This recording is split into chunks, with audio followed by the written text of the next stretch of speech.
panel de discussion des étudiants sur la sauvegarde de l'intégrité territoriale de la RDC, d'intervenir sur des axes à savoir étudiants comme acteurs du changement social et étudiants comme acteurs des initiatives de paix et de réconciliation. Enfin, malheureusement, nous n'avons que 2 minutes. Différentes provinces, dans nos différentes villes, afin de pouvoir honorer notre cher beau pays.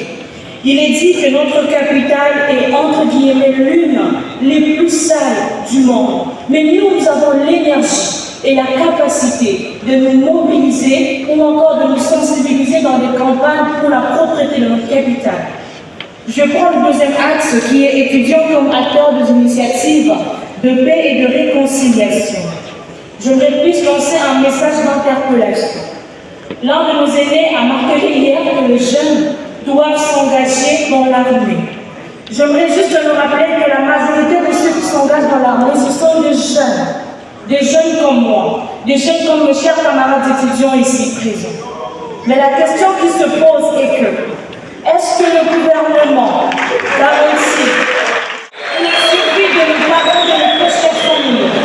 Il y a un proverbe serbe qui dit, pendant la guerre, les politiciens donnent des munitions, les riches donnent de la nourriture, les pauvres donnent leurs enfants. Mais après la guerre, les politiciens prennent les munitions, les riches cultivent de la nourriture, et les pauvres qui sont nos très chers parents, les pauvres qui sont un dernier message à l'éducation.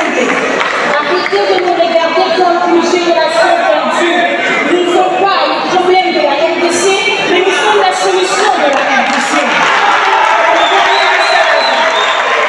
Collègues et camarades étudiants, j'aimerais vous rappeler que nous sommes l'espoir de la République démocratique du Congo. Nous sommes l'avenir de ce pays. Nos très chers aînés comptent sur nous. Nous sommes en guerre. Nous devons nous battre pour préserver l'héritage de notre pays. Cet héritage qui sont nos terres. Peuple congolais,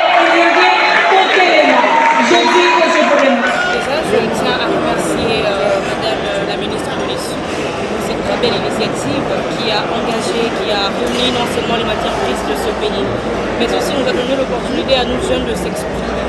Alors de ce fait, j'ai retenu que la jeunesse est la pierre angulaire même de ce pays, du développement de notre province, excusez-moi, de notre pays. Alors, ce que j'ai retenu de plus de très importance ce soir, ou encore pendant nos 3 jours de colloque, c'est que le pays compte sur nous. Le pays compte sur la jeunesse congolaise et nous devons nous réveiller puisque nous sommes en guerre. Nous ne devons plus penser que cette guerre ne nous concerne pas, mais c'est notre héritage que nous devons défendre dès maintenant. C'est au moment où la jeunesse doit se mobiliser pour manifester son amour pour la patrie, pour notre cher pays, la RDC. Aujourd'hui, c'est la journée internationale de la femme. Mais qu'est-ce que vous direz à ceux-là, à celles-là qui sont à Bukavu, à Goma, à ce moment où, dans un moment très difficile? Est-ce que vous avez un message à... Bien sûr, déjà que j'ai toute ma famille à Goma, je comprends ce que ça fait. Alors tout pas moja. On est de cœur avec vous, on comprend et on compatit, puisque nous autres qui avons de la famille, nous ressentons vraiment ce qui se passe à Goma. Et même à Kisangani, nous ne sommes pas à l'aise, puisque chaque chose nous vivons avec des incertitudes. Alors ce que moi j'aimerais transmettre comme message à toutes ces femmes, restons fortes, restons unis. Sachez que nous sommes porteuses d'espoir, porteuses de vie. Nous femmes, nous avons de la valeur dans ce pays, et peu importe ce qui se passe, nous ne voulons pas. Merci.